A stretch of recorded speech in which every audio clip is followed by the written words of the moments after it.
through the kitchen. And there's 40 or 50 of us. We had carts, and we were into their big tent theory.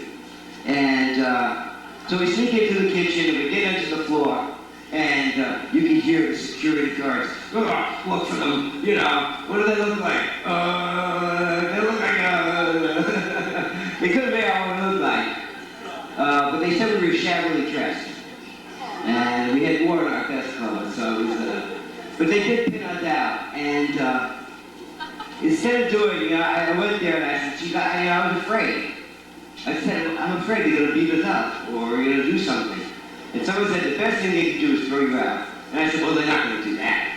Sure as shit, they tried to throw us out. And they had the whole convention converge on us. And they set the football guys out in front. And they were going, screaming at us, go, Danny, go! Go, Danny, go! And we were screaming, Peron, hope, compassion. You know, they would go Dan. And they squeezed us into this area.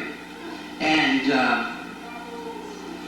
I got up on the stairs, and I quieted my people, and I said, let me try to say something. And at that point, like the whole place became quiet. All the goons shut up for a minute. And I gave a speech about who I was and why I was doing this, and why we were here that day, to give hope to people that had been left out of America, left out of these people's lives, had been pushed out. And again, we were pushed out again that day. And I'll tell you, I didn't win that race. I knew I wasn't going to win that race. But I know that candidacy gave people hope. Because a lot of people say to me, they go, I can't even believe you're walking on the street, that you're not in jail. Indeed, you know, I've been busted almost 18 times in my life in marijuana. And it has not been easy for me. And I spent 2 years in prison. And since the Proposition 215, I've been busted 3 times. And by pushing the envelope, pushing marijuana. And you know, during the campaign, they used to say to me, Mr. Peron, why don't you tell everyone what you're really about? Why don't you tell everyone you really want marijuana legalized? And I said, you know, I think marijuana should have been legalized 28 years ago. I said, but we're talking about marijuana as medicine. But I didn't have the guts to tell them what I really wanted. You know what I really want in America? I want to change this whole country from an alcohol-based society to a marijuana-based society. That is what I really want. And you know, I feel like we're at the end of prohibition. You know, I have an assistant that tells me this is the end, Dennis, that prohibition is over. And you know, when prohibition ended, like the untouchables had a job, so did Adams had a job, but so did Al Capone. And you know, in many ways, I've been Al Capone for 28 years. And oh no, I'm out of a job. And you know, many of us in my generation have, in a way, profited by prohibition. We have paid the price, but many in this room have profited by prohibition. We've built our houses, we've sent our kids to school, and you know, in a way, we got away with it. And that's good. But that era is going to end. It is sunsetting, and you can feel it. And the whole attitude about marijuana is changing. You can't be a dangerous drug and a medical herb all at the same time. And people are seeing the truth about marijuana and the war on drugs and what a lie it is. And we are going to be eclipsed by forces that are greater than us. And people that grow marijuana will grow it on a vast scale. And we will still be valuable. People like us who have suffered for so long under these terrible laws and have dedicated our lives to marijuana, to the strains, to the care of, to the keeping of the flame of the hope that marijuana will be legalized someday, that we never gave up. And for us, we are going to be very valuable in the next millennium as we change America. And you know, I come from an era when marijuana was kind of like cheap and free. And we went out of our way to turn people on. And now, because it's become so expensive, we become isolated. We become paranoid of each other. The prohibition has served us well economically, but it has isolated us as a people. And that we can't be honest with people. We can't tell them what we're doing. Now is the time for honesty. Now is the time to tell everybody what we are doing and be proud of it. I have a Lake County farm where me and 100 people are cultivating. And I know I've been busted twice by the DEA. And 2 times I've slept in that house, and 2 times I've been woken up with guns in my face and hate in their eyes. And 2 times we have stood there and defied them and been who we are.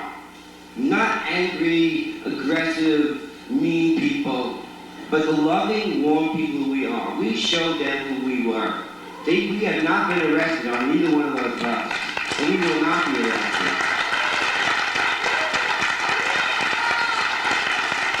And the recent votes, it was one thing, California voting for medical marijuana, well, we're all kooks, we're on the left coast. But now, 20% of the nation is for medical marijuana. And now, you can feel the rumblings in Washington. I know on the surface, you look at Washington and you go, what a bunch of jerks. And they are. They are a bunch of jerks. And they passed that resolution. And you remember when that resolution passed? The headline was like, anti-marijuana resolution. Well, it did have elements of anti-marijuana in it. And the first draft read horrifically. Don't vote for it. It's a killer drug. They took all that stuff out. And essentially what they did is they took out the politics out of the marijuana scheduling, which has been always there. When marijuana had to be rescheduled, it had to go to the Justice Department. And there's no reason for a drug to go to the Justice Department. It made no sense. They took that out of it by passing this resolution.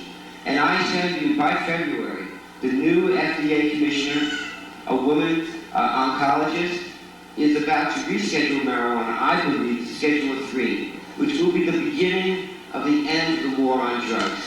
I just know that is going to happen. And the cases that we have so many cases, before Prop 215 passed, I was a doctor. I started the club, and I still fondly remember that club. It was a one of a kind. It was the greatest thing that ever happened. But it was time to move on. In a way, it was feeding the underground market and the black market. And it became part of the problem. Well, the real problem is that there is not enough marijuana. That everyone wants this marijuana, and there is not enough. And in my brain, I keep thinking I've got to increase production of marijuana. Not myself. I have got to inspire you to increase production of marijuana, to change this country for a bigger purpose, not to line our pockets. Not to line our pockets. Those days are over. We have lined our pockets for a long time. Now our nation needs us more than ever, more than even the Vietnam War, which many of us, the older people, fought so terribly against. And I, myself, was drafted at 18 and thrown into that war. At 19, throwing young men into body bags. As passionately as we feel about that, and as much as we loved America, to go against that war, and to go against all those people that were against us, they hated us, because we did not want a war. Now again, our nation needs us, and we got to change this whole country. And that's when you turn on your TV, and kids see alcohol commercials, and they see how glorification of alcohol, and how it is ruining our society, and how it's sucking up a generation, and it's responsible for all the problems.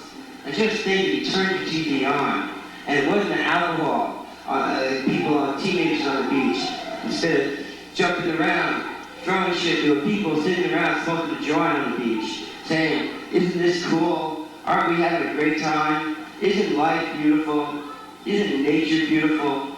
Instead of sitting around, drunk out of their mind and picking it up later and doing all the things they do. I have a vision that is going to happen. And to me, this whole battle has been about something much bigger than marijuana. But marijuana has been the key